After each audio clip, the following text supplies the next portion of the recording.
Film की शुरुआत में बीजिंग की एक ऊंची इमारत में 3 लोग पैसे के लिए सट्टा खेल रहे होते हैं। एक महिला अपने हाथ में आए कार्ड से खुश नहीं होती और बेहद निराश दिखती है। तभी उसका बेटा आयरन मैन की पोशाक पहनकर वहां आता है और रॉकेट लॉन्च करने जैसी अपनी खास ताकतों का घमंड करता है। लेकिन माँ अपनी हार के कारण परेशान होती है और उसे अनदेखा कर देती है। बेटा बालकनी की तरफ भागता है, वहां से छलांग लगाते हुए चिल्लाता है, मैं उड़ सकता हूँ। किस्मत से एक साधारण से दिखने वाले चौकीदार की नजर उस पर पड़ जाती है। चौकीदार अपने हाथों को खींचकर बच्चे को पकड़ लेता है। वह बूढ़ा आदमी बच्चे को चेतावनी देता है कि बेवकूफी भरी हरकतें न करे, क्योंकि स्पाइडरमैन या आयरन मैन असल जिंदगी में नहीं होते। दूसरे लोग यह दृश्य देखकर हैरान हो जाते हैं और बूढ़े आदमी से पूछते हैं कि उसने ये कैसे किया। वह कहता है कि वह सिर्फ एक तस्वीर लेना चाहता है और फिर किसी तरह का डिवाइस इस्तेमाल करके सभी की याददाश्त मिटा देता है। बच्चे की मां दौड़कर वहां आती है और अपनी लापरवाही के लिए माफी मांगती है। वह वादा करती है कि अब वह कभी सट्टा नहीं खेलेगी। उसी शाम सड़क किनारे के कैफे में ग्राहकों की भीड़ होती है। सभी लंबे इंतजार के बाद कबाब के लिए शिकायत कर रहे होते हैं और कुक से जल्दी करने की मांग करते हैं। दबाव में एक आदमी ग्रिल के नीचे अपना हाथ रखता है और अपनी हथेली को आग लगा देता है ताकि खाना जल्दी पक सके। इस व्यक्ति नाम फायरमैन होता है। रात के एक क्लब में भी माहौल गर्म होता है। स्टेज पर एक लड़की पोल पे डांस कर रही होती है। एक उत्साहित लड़का अपनी जुबान लटकाए स्टेज पर चढ़ जाता है और उसके साथ डांस करने लगता है। लड़की एक इलेक्ट्रिक चार्ज छोड़ती है जिससे वह आदमी के शरीर में करंट दौड़ने लगता है। जाहिर सी बात, इस लड़की का नाम इलेक्ट्रिक गर्ल होगा। सुपर हीरो टीम का एक और मेंबर हमें दिखाया जाता है जो एक साधारण सा सिक्योरिटी गार्ड है। वह एक कार को खींचने में लड़की की मदद करता है जिसका पहिया सीवर के ढक्कन में फंसा होता है। उसकी बांह आयरन मैन की तरह स्टील की बन जाती है और वह कार को उठाकर बाहर निकाल देता है। उसका नाम है iron arm captain of security. इन सभी सुपर हीरो को उनके नेता फेरोह द्वारा बुलाया जाता है। वह उन्हें बताता है कि उसने जानकारी पाई है कि संग्रहालय के पास एक चोर दल एक्टिव होगा। सुपर हीरो की टीम मौके पर पहुंचती है। चोर संग्रहालय के पास अपनी गाड़ी से आते हैं, सीसीटीवी कैमरे शूट कर देते हैं और सीवर के ढक्कन को निकालने की कोशिश करते हैं। कई असफल प्रयासों के बाद वे आखिरकार मैनहोल के बेस को विस्फोट से उड़ा देते हैं। टीम का आक्रामक कैप्टन सिक्योरिटी तुरंत कार्रवाई करना चाहता है, लेकिन फेरोह उन्हें रुकने का आदेश देता है। वह कहता है कि अपराध होने का सबूत होना जरूरी है ताकि उन्हें गिरफ्तार किया जा सके। इसी बीच सुपरमैन की पोशाक पहने एक और सुपर हीरो स्टिकी घटनास्थल पर पहुंचता है। ये सुपर हीरो नया भर्ती हुआ है और इस मिशन के लिए बुलाया नहीं गया था, लेकिन उत्साह में वह अपराधियों पर हमला कर देता है और अपने सुपर स्टिकी थूक से उन्हें चिपका देता है। इसके बाद बाकी सुपर हीरो भी अपराधियों को पकड़ लेते हैं। एक अपराधी होश में रहता है तो फेरोह अपनी आंखों की शक्ति से सम्मोहित करता है। वह अपराधी को यह यकीन दिला देता है कि वह उसका पिता है। बेचारा अपराधी फेरोह के पैरों में गिरकर अपनी गलती कबूल कर लेता है। वह बताता है कि वे ये ढक्कन चोरी कर रहे हैं ताकि उन्हें एक ताकतवर खरीदार को बेच सके।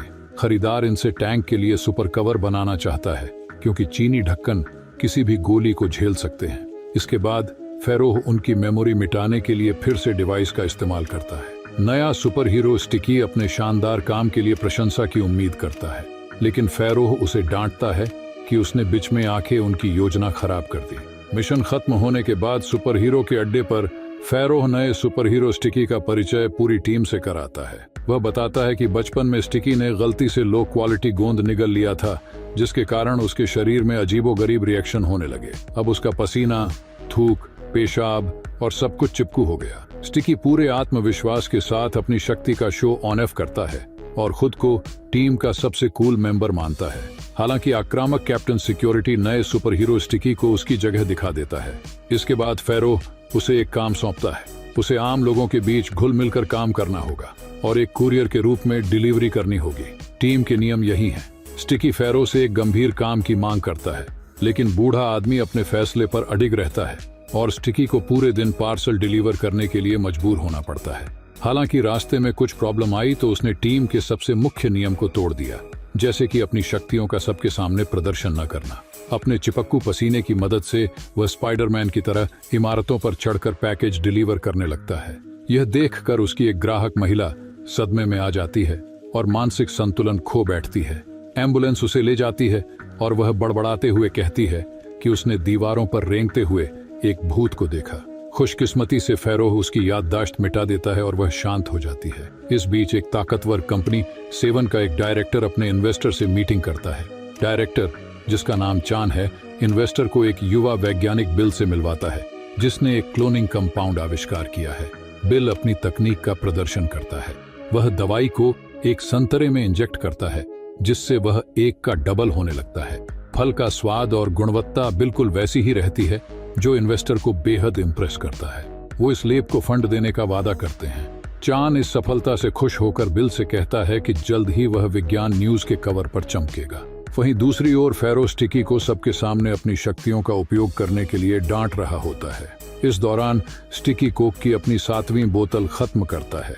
वह शिकायत करता है कि सुपर हीरो होकर पार्सल डिलीवरी जैसे बेकार काम करना समय की बर्बादी है। तभी एक खूबसूरत लड़की उसके पास आती है। वह उसे पहचान कर कहती है कि उसे अपने घर जाकर चीजें पैक करने में मदद करनी चाहिए। स्टिकी लड़की के पीछे पीछे खुशी खुशी चला जाता है। घर पर लड़की बॉस की तरह उसे आदेश देती है और लाइव स्ट्रीम शुरू कर देती है। दरअसल वह एक पॉपुलर ब्लॉगर जाओ होती है। स्टिकी वॉशरूम में जाता है और खुद को हल्का करने की कोशिश करता है। इस दौरान अचानक उसकी नजर एक कॉकरोच पर पड़ती है। डर के मारे वह अपना चिपकू पेशाब बिखेर देता है, जिससे फर्श और उसका हाथ भीग जाते हैं और उसके जूते भी चिपक जाते हैं। गिरने से बचने की कोशिश में उसने वहां सुख रहे लड़की के अंडरगारमेंट्स पकड़ लेता है। शोर सुनकर जाओ वॉशरूम में देखने आती है।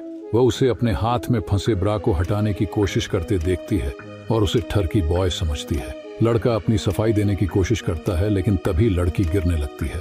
स्टिकी ने अपनी बाहों में ले लिया, लेकिन उसकी शर्ट उसके हाथों में चिपक जाती है। लड़की लाइव स्ट्रीमिंग में सबके सामने अपने अंडरवियर में आ जाती है, जिससे सभी ने मजे ले लिए। स्टिकी किसी तरह वहां से भाग निकलता है और बड़ी मुश्किल से अपने हाथों से चिपकी हुई शर्ट को हटाता है। इस बीच सेवन कंपनी में बिल अपने कंपाउंड की मदद से एक लैब चूहे को क्लोन करने की कोशिश करता है, लेकिन इंजेक्शन के बाद चूहा टुकड़ों में बिखर जाता है। तभी चान वहां आता है और देखता है कि बिल चूहों पर प्रयोग कर रहा है। वह उसे चेतावनी देता है कि जीवित जीवों को क्लोन करना प्रतिबंधित है और अगर यह जानकारी लीक हुई तो कंपनी को भारी नुकसान हो सकता है। बिल अपने बॉस को मनाने की कोशिश करता है। वह कहता है कि केवल जीवित जीवों को क्लोन करके ही वह विज्ञान जगत में जगह बना सकता है। इस टेक्निक से सर्जरी के लिए अंग जैसे किडनी, हार्ट और लीवर फिर से बना सकते हैं, लेकिन चान कड़े शब्दों में ऐसे एक्सपेरिमेंट को मना कर देता है। उसी दिन स्टिकी फेरोह से कहता है कि उसके शरीर में कुछ अजीब हो रहा है, क्योंकि वो पहले कभी खुद अपने चिपकू गम से खुद चिपका नहीं था। फेरोह उसे बिस्तर पर बांध देता है और समझाता है कि यह उसके ट्रेस की वजह से हुआ है। उसका एड्रेनालिन बढ़ गया, जिससे वो अपनी शक्ति पे काबू नहीं कर पा रहा है। वह कहता है कि वह एक छोटा सा चीरा लगाएगा और सब ठीक हो जाएगा। लेकिन जब बूढ़ा आदमी स्टिकी के शरीर के प्राइवेट औजार की ओर इशारा करता है तो स्टिकी डर जाता है। बाद में पता चलता है कि उसने सिर्फ दिशा गलत दिखाई थी। फेरो स्टिकी की हथेलियों पर चीरा लगाता है और अब उसका हाथ पहले की तरह ठीक हो जाता है। इसके बाद स्टिकी एक नया सुपर सूट बनाता है और अपनी नई शक्तियों को कंट्रोल करना सीखता है। अब उसका नाम द कुरियर हो जाता है। वह वापस अपने कुरियर के काम पर लौटता है और जाओ का पार्सल डिलीवर करता है। लड़की उसे फिर से देखकर खुश नहीं होती। माहौल को शांत करने के लिए कुरियर उसे उसका अंडरवियर लौटाता है, यह कहते हुए कि उसने इसे अपने हाथों से ठीक से धो दिया है। जब लड़की बॉक्स खोलती है तो वह गुस्से से भड़क जाती है, क्योंकि उसमें एक नंगे आदमी का पुतला था। लड़की को लगता है कि यह लड़का एक बार फिर उसे परेशान कर रहा है। शोर सुनकर एक मोटा पहर आता है और अपना पार्सल लेता है। पता चलता है कि पता गलत हो गया था। माहौल शांत होने के बाद स्टिकी लड़की को समझाता है कि पिछली बार उसने उसे गलत समझा था। धीरे धीरे लड़की की नाराजगी कम होने लगती है। तभी लड़की को एक फोन कॉल आता है और चली जाती है। वह जल्दबाजी में सड़क पर भागती है, जहां उसका पिता उसका इंतजार कर रहा होता है। पता चलता है कि उसका पिता चांद वही सेवन कॉरपोरेशन का डायरेक्टर है। स्टिकी इस बात से खुश हो जाता है कि उसकी पसंद की लड़की न केवल खूबसूरत है, बल्कि अमीर परिवार से भी है। इस बीच बिल समय बर्बाद नहीं करता और चूहों पर अपने एक्सपेरिमेंट जारी रखता है। वह अपनी टीम को अपने साथ मिला लेता है, जो उसके एक्सपेरिमेंट के अंधेरे कामों को छुपाने का वादा करती है। आखिरकार बिल चूहों को क्लोन करने में सफल हो जाता है। अगले दिन फेरो सुपर हीरोज की टीम को एक मिशन पर भेजता है। टीम के सभी मेंबर नए लड़के स्टिकी को लेकर नाखुश हैं, जो अक्सर गलतियां करता है, लेकिन फेरो विश्वास दिलाता है कि वो अब गंभीर काम के लिए तैयार है। मिशन के दौरान स्टिकी अपने सभी साथियों से आगे बढ़कर लगभग सारा कठिन काम खुद कर लेता है। जब आखिरी विलन को पकड़ने की बारी आती है तो स्टिकी देखता है कि जाओ पर एक और बदमाश हमला कर रहा है, जबकि वह लाइव स्ट्रीमिंग कर रही है। स्टिकी सब कुछ छोड़कर लड़की को बचाने दौड़ता है। वह आसानी से हमलावर को हरा देता है, लेकिन बदमाश जाओ को ऊंचाई से धक्का दे देता है। स्टिकी उसे गिरने से बचा लेता है। लड़की इस घटना से इंप्रेस होती है और अपने सुपर हीरो का नाम जानना चाहती है। तभी फेरो उसकी याददाश्त को मिटाने के लिए डिवाइस का उपयोग करता है और लड़की को यकीन दिलाता है कि वे सिर्फ एक घटिया फिल्म की शूटिंग कर रहे थे। जब लड़की घर लौटती है तो उसका सिर दर्द से फट रहा होता है। उसकी दोस्त उसे फोन करती है और पूछती है कि उसके साथ क्या हुआ। दरअसल जो कुछ भी हुआ वह लड़की के लाइव स्ट्रीम पर रिकॉर्ड हो चुका था। धीरे धीरे लड़की को सब कुछ याद आने लगता है। यह खबर पूरे चीन में फैल जाती है और स्टिकी रातों रात बेहद मशहूर हो जाता है। सभी सेलिब्रिटी उसकी रहस्यमयी पहचान के बारे में चर्चा करने लगते हैं। फेरो इस घटनाक्रम से गुस्से में है, लेकिन कमिश्नर उसे फोन करके कहता है कि अब जब ऐसा हो ही गया है तो उन्हें स्टिकी को एक सेलिब्रिटी बनाकर ध्यान भटकाना चाहिए ताकि बाकी सुपर हीरोज की मौजूदगी पर पर्दा डाला जा सके। वे सेंट्रल टेलीविजन के प्रोड्यूसर के पास जाते हैं। अपनी शक्तियों की मदद से स्टिकी यकीन दिलाता है कि वही सुपर हीरो है। स्टिकी तुरंत एक सेलिब्रिटी बन जाता है। उसे हर तरह के सवालों से घेर लिया जाता है। उसे टीवी पर नए एड्स भी मिलने लगे, साथ ही उसे एक सिंगिंग शो का जज भी बना दिया और अलग अलग प्रेस कॉन्फ्रेंस करता है। दूसरे सुपर हीरोज की मौजूदगी छुपाने के लिए स्टिकी दावा करता है कि शहर में पिछले वर्षों में हुई सभी चमत्कारी बचाव और करतब उसी ने किए हैं। यह खबर कैप्टन सिक्योरिटी को गुस्सा दिला देती है। वह इस नए लड़के से नाराज है जिसने सबका क्रेडिट खुद ले लिया है। इस बीच स्टिकी का असली सुपर हीरो काम बिगड़ने लगता है। उसे न केवल हमले के शिकार लोगों ने पहचाना बल्कि लुटेरों ने भी। एक लुटेरा तो जानबूझकर डकैती करने आता है ताकि स्टिकी का ध्यान आकर्षित कर सके और अपने ऑनलाइन स्टोर का प्रचार कर सके। कुछ अन्य लोग फर्जी हमले करवाते हैं ताकि वे सुपर हीरो से पीड़ित दिखें और उससे पैसे ऐंठ सकें। एक और कॉन्फ्रेंस से पहले स्टिकी फेरो से शिकायत करता है कि यह वह नहीं था जो उसने अपने पेशे से उम्मीद की थी। तभी जाओ पहले ही अपने हीरो के प्यार में पड़ चुकी है। भीड़ और गार्ड्स को पार करते हुए उसके पास भागती है। जब वह गार्ड्स से बचकर दौड़ती है तो कैप्टन सिक्योरिटी वहां पहुंचकर स्टिकी को टीवी पर दिए गए बयानों के लिए पीटना शुरू कर देता है। उसे शांत करने के लिए स्टिकी उसकी होठों पर चिपकू गोंद लगा देता है। तभी जाओ वहां पहुंचती है और अनजाने में दरवाजा धक्का देकर स्टिकी और कैप्टन सिक्योरिटी को एक दूसरे से चिपका देती है।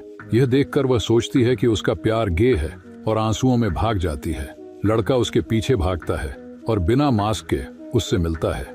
उनके बीच एक और अजीब बातचीत होती है। लड़का एक कहानी गढ़ता है कि वह स्टिकी हीरो को जानता है और उनके लिए मुलाकात तय कर सकता है।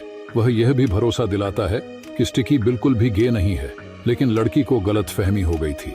वह उसका धन्यवाद करती है। इसी बीच 7 बिल्डिंग में डायरेक्टर का साथी कचरे में एक टेस्ट ट्यूब पाता है और अपने बॉस को इसकी जानकारी देता है। चान गुस्से में बिल पर चिल्लाता है और उसे काम से सस्पेंड करने की धमकी देता है। हालांकि बिल ने पहले ही पूरे स्टाफ को अपने कंट्रोल में ले लिया है और उन्हें डायरेक्टर और उसके साथी को बांधने का ऑर्डर देता है। वह कहता है कि अब इंसानों पर कंपाउंड का परीक्षण करने का समय आ गया है और डायरेक्टर के साथी को इंजेक्शन लगा देता है। तभी उसका साथी तुरंत धमाके से फट जाता है। पागल वैज्ञानिक बिल प्रयोग का डेटा एनालाइज करना चाहता है, लेकिन चान अपने फोन से डेटाबेस को ब्लॉक कर देता है। धमकियों के बावजूद डायरेक्टर पासवर्ड देने से इनकार कर देता है। तब बिल डायरेक्टर की बेटी को अगवा करने के लिए अपने लोग भेजता है। इसी समय खुश स्टिकी अपने प्यार से मिलने के लिए छतों पर गुलाटी करते हुए कूदता हुआ पहुंचता है। लड़की स्टिकी से मिलने के लिए खुश होकर दरवाजा खोलती है, लेकिन बाहर बिल के आदमी होते हैं। वे जबरदस्ती लड़की को उठा ले जाते हैं। स्टिकी कुछ मिनट बाद वहां पहुंचता है और उसके घर की हालत देखकर समझ जाता है कि कुछ गड़बड़ है। वह फेरोह को कॉल करता है, जो सभी टीम के मेंबर्स को मिशन पर जाने का आदेश देता है। केवल कैप्टन सिक्योरिटी इस दिखावटी लड़के की मदद करने को तैयार नहीं है, लेकिन फेरोह के समझाने पर वह मान जाता है। फेरोह लड़की के फोन को ट्रैक करता है और स्टिकी को बताता है कि उसे कहां बंदी बनाकर रखा गया है। बिल लड़की को कंपाउंड का इंजेक्शन लगाने की धमकी देकर चांद से पासवर्ड हासिल करने की कोशिश करता है। आखिरकार डायरेक्टर हार मानकर पासवर्ड दे देता है। पासवर्ड मिलने के बाद भी बिल जाओ को मारने की कोशिश करता है। तभी स्टिकी वहां पहुंचता है और लड़ाई शुरू हो जाती है। अन्य सुपर हीरोज भी वहां आते हैं और मिलकर बिल के आदमियों को हरा देते हैं। बिल खुद वहां से भागने में कामयाब हो जाता है, लेकिन सड़क पर उसे कैप्टन सिक्योरिटी से कड़ी मार पड़ती है। बिल उस पर क्लोनिंग कंपाउंड का इंजेक्शन लगा देता है, लेकिन यह सुपर हीरोज पर अलग प्रभाव डालता है। कैप्टन सिक्योरिटी पूरा स्टील में बदल गया और उसका गुस्सा हाई लेवल पर पहुंच जाता है। वह सब कुछ तहस नहस कर देता है और बिल का सिर बेरहमी से कुचल देता है। स्टीलमैन की तबाही जारी रहती है। वह बाकी सुपर हीरोज को एक एक करके हरा देता है क्योंकि उनकी शक्तियां उसके खिलाफ कमजोर हैं। वह स्टिकी पर हमला करता है लेकिन जाओ उसे बचा लेती है। वह AK-47 से कैप्टन स्टीलमैन की पीठ पर गोली चलाती है। गुस्से में स्टीलमैन उसका पीछा करता है लेकिन स्टकी उसे एक कार का दरवाजा मारने से बचा लेता है।